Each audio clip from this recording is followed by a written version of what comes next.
जी हाँ, ऐसा चाहिए एस्पिरेंट सबके दिमाग में सबसे पहला ख्याल यही आएगा, मुझे खेलना ही नहीं है खेल। क्यों? क्योंकि ये क्वेश्चन स्टूडेंट्स कह रहे हैं कि ये एडवांस लेवल का है। क्यों? वो अभी मैं जब सॉल्व करूँगा तब आप मुझे कमेंट सेक्शन में बताना कि ये एक्चुअली मेंस लेवल का है या फिर एडवांस लेवल का है। जेईई में इस जनवरी अटेम्प्ट में टोटल 18 क्वेश्चंस आए थे एंड इन टोटल 18 क्वेश्चंस जो थे वो ऑलमोस्ट उसमें 17 क्वेश्चंस प्रीवियस ईयर पे पैटर्न पे बेस्ड थे। इमेज निकाल दो, फुट निकाल दो या फिर लाइन ऑफ इंटरसेक्शन और सबसे इंपॉर्टेंट शॉर्ट एंड डिस्टेंस, इसी पे रिवॉल्व कर रहा था। But this question was something different and students ने बोला कि एडवांस लेवल का है। इसमें कंसेप्चुअली इतना कुछ खतरनाक कंसेप्ट यूज़ नहीं हुए हैं। Conceptually it sounds good, but इसका जो सोल्यूशन है वो कुछ ज़्यादा ही लेंदी था। मैंने ज़्यादा ही बोल दिया बट इतना ज़्यादा लेंदी भी नहीं था। बस थोड़ा सा सोचने की एक पॉइंट ऑफ व्यू सही होना चाहिए था उसके, अगर आपको पता चल गया तो फिर आप अच्छे से इसको सॉल्व कर लोगे। तो let's dive into the question. So okay guys, let's solve this question. लंबा खींचने वाला है ये। सो मैं क्वेश्चन रीड आउट कर देता हूँ properly and then we will solve this question. Proper step by step बताऊंगा कि हमने ऐसा क्यों सोचा, इस डायरेक्शन में हमने ऐसा क्यों मूव किया, ताकि ये क्वेश्चन एक ही बारी में अच्छे से सॉल्व हो जाए। So the question says that let the position vectors of vertices A, B and C of tetrahedron ABCD be this respectively. The attitude from the vertex to vertex D to the opposite face ABC meets the median line segment through A of the triangle ABC at the point D.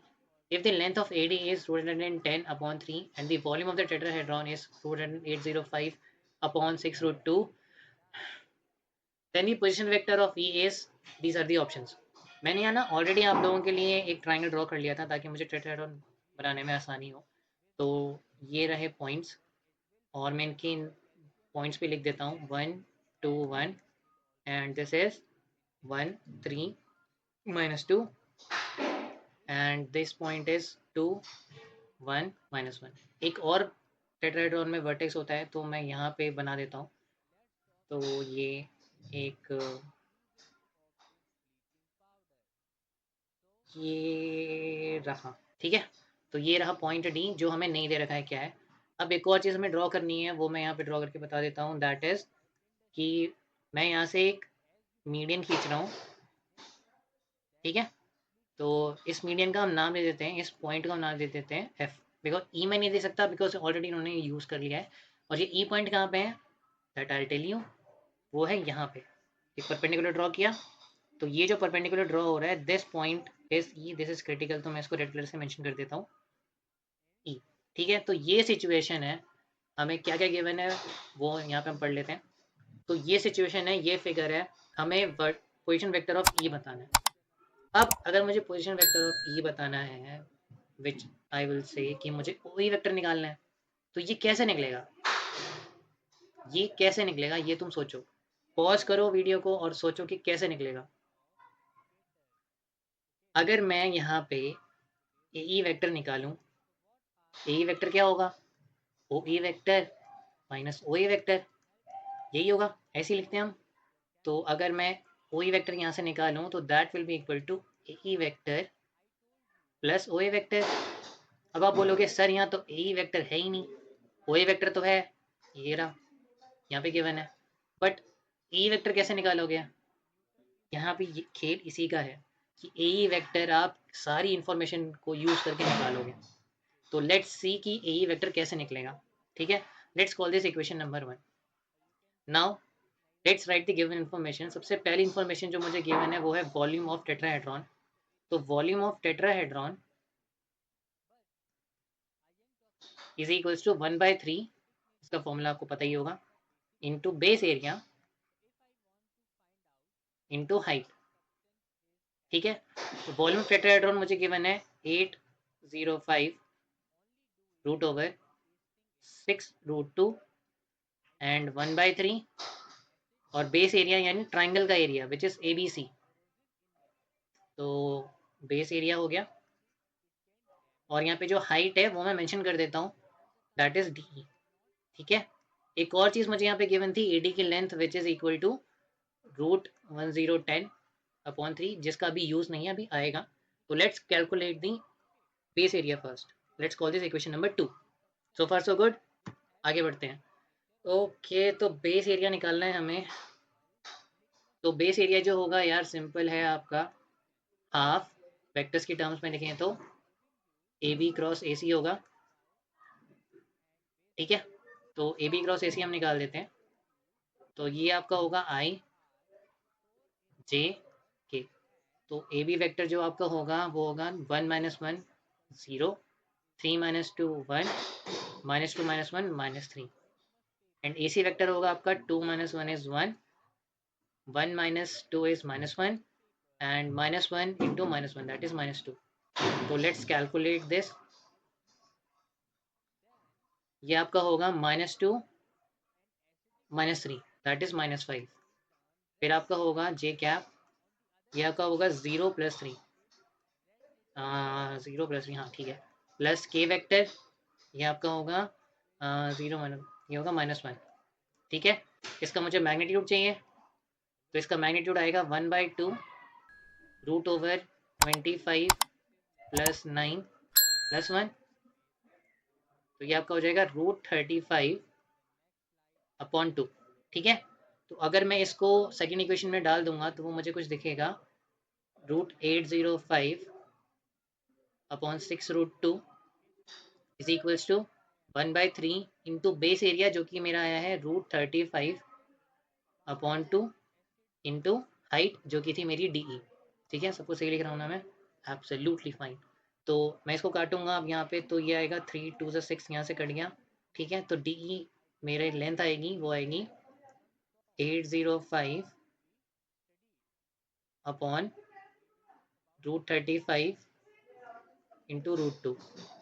तो मैं 805 इसको मैं काट लेता हूँ, तो ये आएगा आपका 5 से काटूंगा तो 5 7 35, 5 1 6 1। इसको मैं 7 से काटूंगा तो आएगा 7 2 7 3 हाँ। तो ये आपका आएगा 23/2 रूट ओवर। ठीक है, तो ये डी की लेंथ आ चुकी है। आई होप अभी आप जिंदा हो, अभी ये क्वेश्चन खत्म नहीं हुआ है, अभी हमें और करना है। तो अब जो है हमें हाँ, अब मैं पाइथागोरस थ्योरम यूज़ करने वाला हूँ ताकि मुझे ए ई की लेंथ पता चल जाए। तो जो ट्राइंगल है, मैं लिख रहा हूँ पाइथागोरस थ्योरम का यूज़ करने वाला हूँ। Pythagoras theorem in triangle A D E. ठीक है, in triangle A D E. तो यहाँ पे सिचुएशन है कि जो ए डी का स्क्वायर है that is equal to A E square plus D E square. तो जो ए डी स्क्वायर है that is equals to A E square plus D E square. ठीक है, ई डी की लेंथ मुझे already given थी, that is 210/3। तो 3 का स्क्वायर हो जाएगा तो ये 9 बन जाएगा। 3 × 3 लिख देता हूँ। ठीक है, तो ए स्क्वायर मुझे निकालना है एंड डी ई की लेंथ में निकाल चुका हूँ, दैट इज़ 23/2। ठीक है, तो ए स्क्वायर जब आप कैलकुलेट करोगे वो आपका आएगा 110/9 माइनस 23/2। तो that is equal to 220 minus 23 into 9, जो भी होगा मैंने ऑलरेडी कैलकुलेट करके रखा है। तो that will be equal to 13/18। तो आपका जो ई की लेंथ आई है वो आई है आपकी 13/18 रूट ओवर। ठीक है, अभी भी क्वेश्चन ख़त्म नहीं हुआ है। अब अगर इसके बाद मुझे आगे कंटिन्यू करना है तो मैं क्या करूँगा, सी ई वेक्टर अगर मुझे लिखना होता तो मैं कैसे लिखता? मैं लिखता magnitude of A E into A cap. अब सर बोलोगे सर यहाँ पे मुझे ए वेक्टर ही नहीं पता तो मैं ए कैप कैप कैसे लिख दूंगा? मैग्नीट्यूड तो मुझे पता चल गया, मैं बताता हूँ कैसे। If you look at the figure carefully, अब आप देखो कि अगर मैं ए कैप की जगह पे ए एफ कैप लिख सकता हूँ बिकॉज दोनों की डायरेक्शन सेम है। तो ए कैप का जो मैग्नीट्यूड होगा वो होगा 1, और जो ए एफ का मैग्नीट्यूड होगा, ए एफ कैप का मैग्नीट्यूड होगा वो भी होगा 1। तो I can replace A cap की जगह ए एफ कैप। ये यहाँ पे सबसे इम्पॉर्टेंट की कंसेप्ट है। और ए एफ कैप कैसे निकलेगा भाई? आराम से देखो, F is the mid point, तो वो मैं निकाल दूंगा। तो 2 + 1 इज़ 3, 3/2, 1 + 3 इज़ 4, 4/2 दैट इज़ 2, -1 -1 -1 -2 तो हो जाएगा आपका -3/2। तो अब मैं यहाँ से ए एफ वैक्टर निकाल लूँगा और फिर उसका मैग्नीट्यूड से डिवाइड कर दूंगा तो मेरा ए एफ कैप आ जाएगा। तो ना यार ये मैंने ऑलरेडी करके रखा है। तो ए एफ कैप जो आपका हो जाएगा, ई मैग्नीट्यूड होगा आपका 13/18 और ए एफ कैप होगा यहाँ पे। हाँ, तो जो ए एफ कैप होगा वो आपका आएगा, कैलकुलेट कर लेना, आई कैप अपॉन √26 माइनस 5/√26 इंटू के वैक्टर। ठीक है, तो ये अब फाइनल आप कैलकुलेट करोगे तो आपका आएगा 1/18 actually √18 I cap upon √2 minus 5/√2 which will further calculate, तो आपका आएगा आई cap upon 6 minus 5 k cap upon 6। ठीक है, अब भी ये क्वेश्चन ख़त्म नहीं हुआ है, बिकॉज मुझे वही वेक्टर निकालना था और मुझे पता है अगर मैं फर्स्ट इक्वेशन यूज़ करूँ तो O E vector is equal to A ही vector plus O A vector. भाई खून ही चूस लो इंसान का। तो ए ही vector that is i cap upon 6 minus 5 k cap upon 6 plus क्या था, कौन सा वेक्टर था, ओ ए वेक्टर, तो आई कैप प्लस 2 जे कैप प्लस के कैप। ठीक है, जान बची है ना भाई। तो आई कैप तो ये हो जाएगा 7 i cap upon 6 plus 2 j and ये हो जाएगा 6, ये हो जाएगा प्लस के कैप अपॉन 6। तो अगर आप फाइनल, अरे ये प्रेजेंटेशन थी यार, तो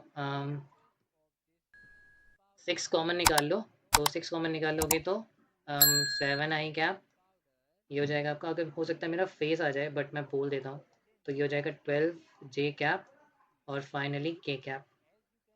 तो मैं जिंदा हूँ।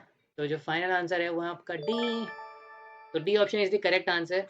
तो आई होप आपको ये पूरा क्वेश्चन समझ में आया होगा प्रॉपर कैसे हमने सॉल्व किया है। मैं एक बार फिर से इलेबोरेट कर देता हूँ जल्दी से।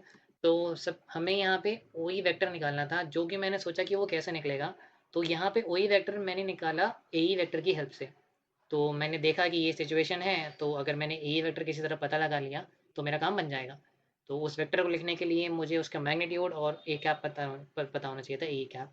तो सबसे पहले मैंने उसको वहीं पे रखा, फिर मैंने वॉल्यूम ऑफ टेट्राहेड्रॉन की हेल्प से निकाली लेंथ किसकी, टी की, विच is the height of this tetrahedron. फिर मैंने उसकी हेल्प से पाइथागोरस थ्योरम की यूज़ किया ताकि मैं ए वेक्टर की लेंथ निकाल सकूं। ठीक है, तो ए वेक्टर की लेंथ मैंने निकाली, फिर मैंने देखा कि वो तो ए कैप होगा, बट ए कैप तो मैं तब लिख पाऊंगा जब मुझे ए वेक्टर पता होगा। तो ए कैप की जगह पे मैं ए एफ कैप लिख सकता हूँ because they are on the same direction. तो अब मैंने फिर क्या किया, मैंने वही ए एफ निकाला। और ए एफ कैसे निकलेगा, इट्स सिंपल भाई, यहाँ पे उन्होंने एफ दे रखा है which is the mid point of B and C. तो मैंने एफ निकाला, फिर मैंने ए एफ फैक्टर निकाला, ए एफ फैक्टर निकाल के उसको उसके मैग्नीट्यूड से डिवाइड कर दिया, तो फिर मेरा ए एफ कैप आ गया। तो बस यहाँ पे यही था। तो अब आप मुझे फाइनली बताओ कि ये क्वेश्चन मेंस लेवल का था या फिर एडवांस लेवल का था, मुझे कमेंट सेक्शन में बता के जाना। और ऐसी और इंटरेस्टिंग डिटेल्ड सोल्यूशन के लिए ये वीडियो ये चैनल सब्सक्राइब कर लेना। मैं और ऐसी लॉन्ग शॉर्ट्स वीडियोस भी डालने वाला हूँ, और इंटरेस्टिंग क्वेश्चन दिखेंगे वो भी मैं डालूंगा। और मुझे ये भी बताना कि आपने कौन से क्वेश्चन से ज़्यादा स्ट्रगल किया। If you want that video solution on this channel, I will surely upload it. And yes, I will see you guys in the next lecture. Bye.